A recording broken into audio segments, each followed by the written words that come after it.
So just a few months after the release of the Game Boy Advance in 1991, Mario Kart fans could finally hop in their go-karts on the go, with the first handheld installment in Nintendo's beloved mascot racing series.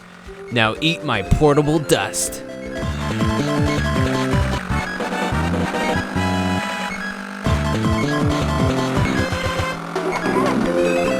Nestled snugly somewhere in between the 16 and 64-bit versions, Mario Kart Super Circuit looks a lot like the original Super Mario Kart for the Super Nintendo, while it feels a bit more like Mario Kart 64, which is a fine compromise that works out quite well for the portable platform.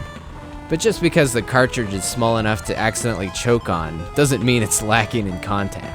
Not only do you get 20 all-new tracks spread across 5 different Grand Prix Cups, you even get 20 slightly modified tracks from the original Super Mario Kart, an awesome bonus considering Nintendo probably could have just ported them over as a separate game or something. So yeah, hopefully 40 tracks can keep you busy in the back seat of a 6-hour road trip, along with the 8 playable characters with their own attributes, the 3 different speed classes, 1-player Grand Prix mode, time trials, and of course, multiplayer modes, a Mario Kart necessity. So if you've been looking for a reason to pick up a Game Boy Advance link cable or two, this could be a good one. With just 1 copy of the game, you could link up to 4 Game Boy Advances together and engage in versus and battle modes. Although I should mention, there were some downgrades on the Link It Up mode due to memory limitations. There were only 4 tracks that were playable, and everyone had to play as Yoshi. So don't expect as much depth when you're playing with 3 friends that don't have their own cartridge.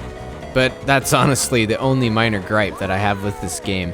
Otherwise, it plays just as great as any of the other Mario Kart games for any console. It controls well, and speed freaks will quickly come to grips with the drifting and power boost mechanics, and the item selection is similar to that of Mario Kart 64, with triple shells and the dreaded spiked blue shell popping up in those question blocks. The characters are also well balanced to suit different driving styles, although a couple of the characters have been tweaked a little bit from past games. For some reason, Bowser's become heavier than Donkey Kong, and Peach is now lighter than Yoshi.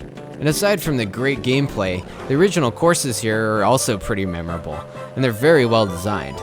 They are a bit shorter and flatter than what you might be used to in the more recent Mario Kart titles, but they still make for some very heated and competitive go-kart racing action.